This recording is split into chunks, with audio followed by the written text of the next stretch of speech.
Assalamualaikum warahmatullahi wabarakatuh. Bapak Ibu dosen yang saya banggakan, yang saya hormati. Kembali lagi dengan saya di channel saya.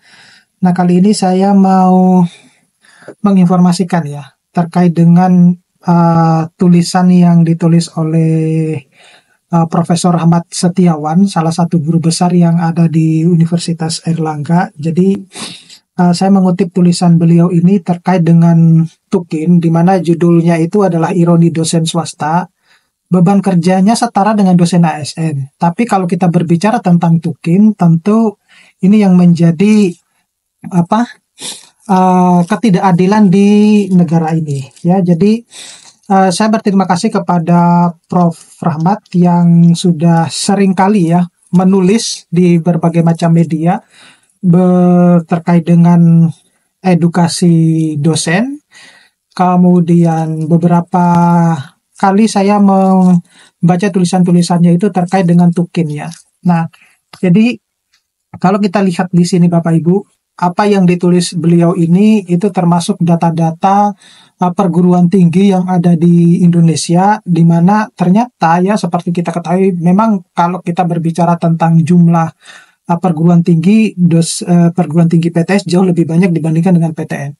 Nah, tetapi Bapak Ibu, sebelum saya akan membahas ini lebih dalam, saya mau menginformasikan kepada Bapak Ibu, bagi Bapak Ibu yang ingin mendownload prompting untuk menulis jurnal internasional yang dipublikasikan di jurnal Scopus maupun WOS, ataupun jurnal-jurnal Sinta, baik Sinta 1 sampai Sinta 6, Bapak Ibu bisa mengklik link yang saya sediakan di deskripsi dari video ini. Ya, sudah ada beberapa yang sudah saya update, dan yang sudah mendapatkan update-nya sudah saya email ya. Nah, jadi kalau kita lihat di sini ya, di awal-awal tulisannya itu beliau menyebutkan bahwa peraturan presiden yang dikeluarkan beberapa hari yang lalu, yaitu nomor 19 tahun 2025, itu sudah bisa dipastikan bahwa semua dosen ASN itu di lingkungan Kementerian Pendidikan Tinggi, Sains dan Teknologi itu akan menerima tambahan penghasilan berupa tunjangan kinerja. Meskipun demikian ya, kalau kita lihat di kementerian yang lain itu sebenarnya tunjangan kinerja ini mereka sudah dapatkan sejak lama gitu ya, seperti di Kementerian Agama dan lainnya. Namun kalau di Kementerian Agama itu tidak mereka mendapatkan BKD gitu ya, tetapi mereka memiliki kewajiban tetap harus mengupload atau melaporkan kinerja tridharmanya di BKD-nya. Nah, kalau kita lihat berdasarkan Perpres tersebut, tunjangan kinerja untuk dosen berstatus aparatur sipil negara atau ASN itu akan dibayarkan setiap bulan mulai Januari 2025 ya. Nah, menurut Menteri Keuangan Sri Mulyani itu pembayaran Tukin dosen ASN ini akan cair mulai bulan Juli 2025 untuk pembayaran mulai 1 Januari 2025. Jadi bagi Bapak Ibu teman-teman dosen yang ASN itu akan mendapatkan pembayaran Tukin ya, tetapi yang sudah saya bahas sebelumnya ya, yang untuk yang sudah mendapatkan remun tidak dapat ya, itu akan dibayarkan pada bulan Juli ya. Itu mungkin akan dirapel ya, mulai Januari sampai Juli itu akan dirapel, mungkin semacam itu. Nah, jumlah dosen ASN penerima Tukin itu kurang lebih sebanyak 31.066 orang dengan rincian 8.725 dosen di perguruan tinggi negeri satuan kerja atau Satker. Kemudian ada 16.549 dosen Satker PTN Badan Layanan Umum dan 5.801 dosen Lembaga Layanan Pendidikan Tinggi atau yang disebut dengan dosen DPK ya. Nah, PTN Satker itu beroperasi sebagai satuan kerja di bawah naungan kementerian. Kemudian PTN Satker BLU adalah PTN yang masih berada di bawah kementerian terkait, tetapi memiliki fleksibilitas pengelolaan keuangan yang lebih besar dibandingkan dengan PTN Satker biasa. Nah, ini yang kemudian menimbulkan kecemburuan ya, terutama untuk PTN-PTN yang sudah menerapkan remun gitu. Jadi mereka mau menerapkan mending Tukin daripada remun, katanya semacam itu gitu. Nah, berdasarkan Perpres nomor 19 tahun 2025 dan Kemendikbudristek nomor 44 _P tahun 2024, pegawai ASN dosen di lingkungan Kemendiktisaintek dengan jabatan asisten ahli atau kelas jabatan itu akan mendapatkan Tukin kurang lebih sebesar 5.079.200. Nah, sementara itu dosen dengan jabatan lektor atau kelas jabatan 11 itu akan mendapatkan tukin sebesar 8.757.600. Nah, dosen dengan jabatan lektor kepala itu akan memperoleh sekitar 10.936.000. Nah, kalau yang guru besar tentunya jauh lebih tinggi ya Bapak Ibu, yaitu akan mendapatkan sebesar 19.280.000. Nah, dengan adanya tambahan penghasilan berupa tukin yang dibayarkan setiap bulan dalam jumlah yang cukup besar, maka kesejahteraan dosen ASN sudah bisa dipastikan akan semakin meningkat, ya. Nah, Perpres nomor 19 tahun 2025 itu hanya berlaku untuk pemberian tukin bagi dosen ASN, sehingga pertanyaan yang patut diajukan itu adalah bagaimana dengan tukin yang ada di dosen swasta, gitu ya. Nah, seperti kalau kita lihat pada judul di atas bahwa beban kerja yang diberikan, ya, beban kerja yang diberikan ke sesama dosen, tidak memandang dosen ASN maupun dosen swasta, itu sama, gitu. Tetapi kalau berbicara tukin, sepertinya pemerintah memang belum memikirkan atau belum adil terkait dengan pembayaran tukin. Nah, kalau kita melihat Undang-Undang Guru dan Dosen nomor 14 tahun 2005, di situ tidak menyebutkan sama sekali bahwa ini adalah dosen swasta, ini adalah dosen ASN atau dosen PNS. Yang di situ disebut hanya Undang-Undang Guru dan Dosen, gitu ya. Jadi untuk memahami sebenarnya profesionalisme di dalam undang-undang, kata profesionalisme di dalam undang-undang tersebut, sepertinya semua dosen masih belum memahami hal tersebut. Nah, pertanyaan ini itu relevan untuk diajukan karena baik dosen ASN maupun dosen swasta itu sama-sama harus melaksanakan tridharma perguruan tinggi dengan beban yang sama, sehingga tukin yang diterima oleh dosen swasta pun seharusnya sama dengan dosen ASN. Nah, coba kita lihat berbicara terkait dengan beban kerja dosen ya.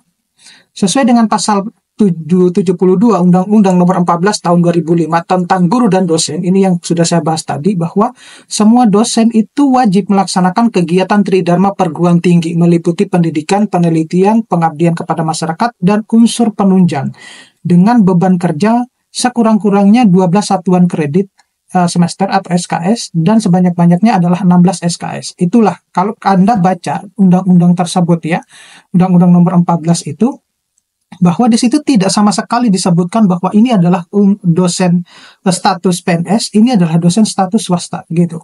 Nah, berbicara terkait dengan BKD dalam menjalankan tridharma perguruan tinggi untuk semua dosen di Indonesia, bagi dosen ASN maupun dosen swasta adalah sama, yakni 12 sampai 16 SKS. Jadi tidak dibeda-bedakan Bapak Ibu ya. Nah, setiap semester semua dosen tetap perguruan tinggi di Indonesia, baik dosen ASN maupun dosen swasta, itu wajib melaporkan BKD-nya pada platform sistem ya, yang dimiliki oleh Kemendikti-Saintek. Nah, secara rinci, kewajiban menjalankan tridharma perguruan tinggi yang harus dilaporkan oleh semua dosen di Indonesia pada platform sister ada pada keputusan Direktur Jenderal Pendidikan Tinggi nomor 12/E/KPT/2021.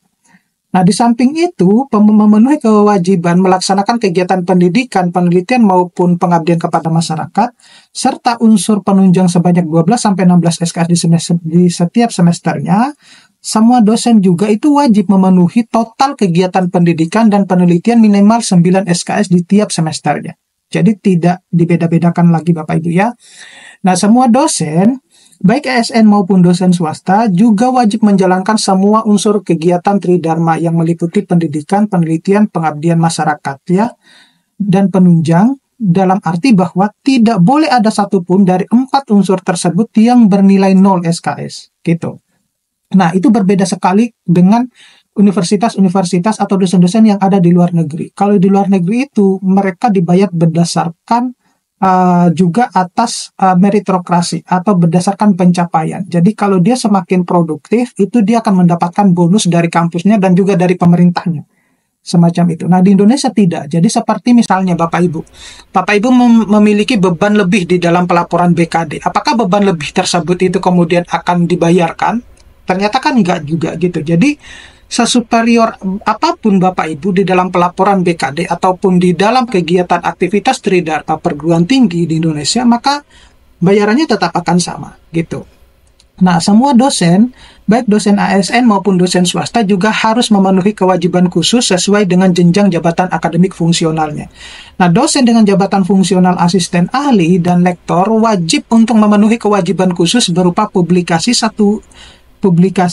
satu buku atau satu artikel pada jurnal nasional dalam waktu 3 tahun, kurun waktu 3 tahun. Nah, dosen dengan jabatan fungsional lektor kepala itu harus memenuhi kewajiban khusus publikasi 3 artikel pada jurnal nasional Sinta 1 ataupun Sinta 2. Sementara untuk yang profesor itu harus memenuhi kewajiban khusus berupa publikasi 1 buku, 1 artikel pada jurnal internasional bereputasi dalam waktu 3 tahun. Nah, berdasarkan Kepdirjendikti nomor 12/E/KPT tahun 2021, semua dosen, ya ingat ya, kata kuncinya adalah semua dosen, baik dosen ASN maupun dosen swasta itu harus memenuhi kewajiban di atas, baik menjalankan Tridharma perguruan tinggi maupun menjalankan kewajiban khususnya. Nah, selama ini dosen itu tidak dapat memenuhi kewajiban Tridharma ataupun kewajiban khusus akan mendapatkan hukuman berupa penghentian pembayaran tunjangan profesi dosen oleh pemerintah. Nah, poin utama dari uraian di atas itu adalah semua dosen dengan status apapun ya, baik itu dosen tetap maupun dosen tidak tetap ya, di semua perguruan tinggi di Indonesia, terutama dengan status dosen ASN maupun dosen swasta, itu sama-sama diwajibkan oleh aturan perundang-undangan nomor 14 tahun 2005 dan Kepdirjendikti nomor 12 tahun 2021 untuk memenuhi kewajiban Tridharma dan kewajiban khusus dengan beban SKS yang besarnya sama atau setara. Nah, pengaturan tukin ini berbeda Bapak Ibu. Nah, ironi yang terjadi pada dosen swasta adalah terkait dengan kewajiban dosen, pemerintah melalui peraturan perundang-undangan mewajibkan semua dosen baik itu ASN maupun swasta untuk memenuhi kewajiban Tridharma dan kewajiban khusus bagi beban kerja yang besarnya sama. Namun terkait dengan pemberian tukin, pemerintah memberlakukan pengaturan yang berbeda antara dosen ASN dan dosen swasta. Nah, dengan dikeluarkannya Perpres nomor 19 tahun 2025, pemerintah itu menjamin bahwa semua dosen ASN di lingkungan Kemendikti-Saintek mendapatkan tukin yang jumlahnya cukup besar. Ada dasar peraturan perundang-undangan yang kuat terkait dengan kepastian dosen ASN untuk memperoleh tukin dalam jumlah tertentu sesuai dengan jabatan fungsionalnya yang dibayar oleh pemerintah setiap bulan melalui dana APBN. Nah, ironisnya, terkait dengan pemberian tukin bagi dosen swasta, pemerintah tidak mengatur secara legal formal melalui peraturan perundang-undangan. Nah, hingga detik ini, belum ada peraturan perundang-undangan yang mengatur dan menjamin bahwa dosen swasta juga berhak untuk menerima tukin sebagaimana dosen ASN. Nah, oleh karena itu, pemberian tukin bagi dosen swasta tergantung pada kebijakan setiap perguruan tinggi tempat dosen swasta bekerja. Dengan diserahkan kepada setiap PTS tanpa ada dasar aturan perundang-undangan yang jelas, maka jaminan kepastian bagi dosen swasta untuk memperoleh tukin menjadi tidak ada. Nah, PTS yang memiliki kemampuan keuangan bagus mungkin dapat memberikan tukin sangat tinggi kepada para dosennya, bahkan bisa lebih dari tukin dosen ASN. Namun sebaliknya, PTS yang mempunyai kondisi keuangan buruk tentu hanya bisa memberikan tukin dalam jumlah yang kecil kepada para dosennya dan bahkan tidak membayarkan tukin sama sekali. Dan karena tidak ada aturan perundang-undangan yang mengatur masalah tukin dosen swasta, kalaupun ada PTS dengan kondisi keuangan bagus dan sanggup membayar tukin, tetapi tidak membayar tukin kepada para dosennya, maka PTS tersebut tetap tidak akan dipersalahkan dan dituntut bersalah di muka hukum. Nah, belum adanya peraturan perundang-undangan yang mengatur pemberian tukin kepada dosen swasta menyebabkan jaminan kepastian bagi dosen swasta untuk mendapatkan tukin menjadi tidak ada. Nah, urgensi aturan terkait dengan tukin dosen swasta, di mana pemerintah itu semestinya harus segera membuat dan mengeluarkan aturan perundang-undangan terkait tukin dosen swasta yang menjamin hak dosen swasta untuk memperoleh tukin sebagaimana rekan-rekan mereka, yaitu dosen ASN. Ada 2 alasan pemerintah harus segera membuat dan mengeluarkan aturan perundang-undangan terkait tukin dosen swasta. Alasan yang pertama itu adalah terkait dengan ketidakadilan yang muncul karena beban kerja yang diwajibkan oleh pemerintah kepada dosen swasta dan dosen ASN itu sama besarnya. Namun, kalau kita berbicara tentang tukin, perlakuan pemerintah berbeda antara dosen swasta dan dosen ASN. Nah, jangan sampai negara ini berperilaku tidak adil kepada dosen swasta dengan mewajibkan dosen swasta memenuhi beban kerja yang sama dengan dosen ASN, tetapi tidak memberikan jaminan kepastian kepada dosen swasta untuk mendapatkan tukin sebagaimana diterima oleh dosen ASN. Nah, baik dosen ASN maupun dosen swasta sama-sama diberi tugas oleh negara untuk mencerdaskan kehidupan bangsa melalui aktivitas tridharma yang meliputi pendidikan, penelitian, dan pengabdian kepada masyarakat, ataupun dengan unsur-unsur penunjang dengan beban kerja yang sama, yaitu sebanyak 12-16 SKS per semester. Nah, oleh karena itu, negara ini harus menjamin kesejahteraan semua dosen tanpa membedakan sebenarnya ini adalah status dosen ASN, ini adalah status dosen swasta. Nah, jika untuk dosen ASN sudah ada ya Perpres nomor 19 tahun 2025 yang sudah menjamin bahwa dosen ASN akan mendapatkan tukin, maka untuk dosen swasta juga harus ada Perpres yang menjamin bahwa dosen swasta juga harus memperoleh tukin. Nah, alasan kedua itu adalah terkait dengan besarnya jumlah dosen swasta di Indonesia yang jumlahnya jauh melebihi dosen ASN.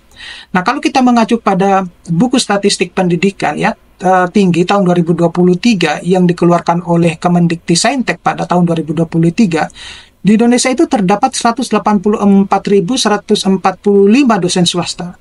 Sementara dosen ASN itu hanya cuma berjumlah 86.675 orang.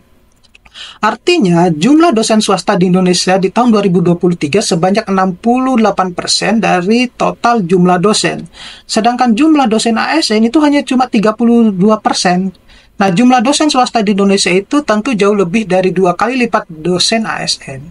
Nah, kemudian di sisi yang lain, jumlah PTS di Indonesia juga jauh lebih banyak dibandingkan dengan jumlah PTN. Nah, berdasarkan data yang tersedia di pangkalan data perguruan tinggi, PDDikti memiliki yang dimiliki oleh Kemendikbudristek per tanggal 18 April 2025, yaitu pukul 6.00 di Indonesia tercatat sebanyak 2.683 PTS, 126 PTN, 171 perguruan tinggi kedinasan, 1.316 perguruan tinggi agama, dan 98 perguruan tinggi lain. Artinya, berdasarkan data PDDikti di atas, tampak bahwa mayoritas perguruan tinggi di Indonesia adalah perguruan tinggi swasta, yakni 61% dari total perguruan tinggi.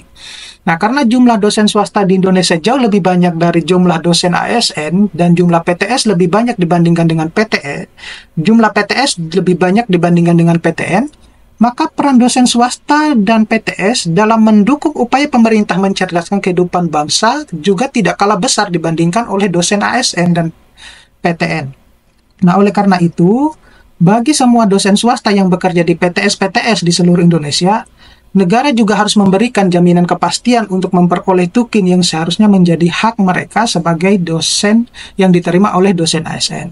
Nah, peraturan perundang-undangan yang mengatur jaminan bagi dosen swasta untuk memperoleh tukin sepertinya yang diterima oleh dosen ASN harus segera dibuat dan dikeluarkan oleh pemerintah agar keadilan dapat terwujud untuk semua dosen di Indonesia, baik dosen ASN maupun dosen swasta. Nah, secara garis besar seperti itu Bapak Ibu, tulisan dari Profesor Rahmat Setiawan, salah satu guru besar yang ada di Airlangga ya. Jadi beliau ini aktif dalam menulis di media-media dan tulisannya semuanya bagus-bagus. Terima kasih. Saya akhiri, nanti kita ketemu pada video-video berikutnya. Saya akhiri, assalamualaikum warahmatullahi wabarakatuh.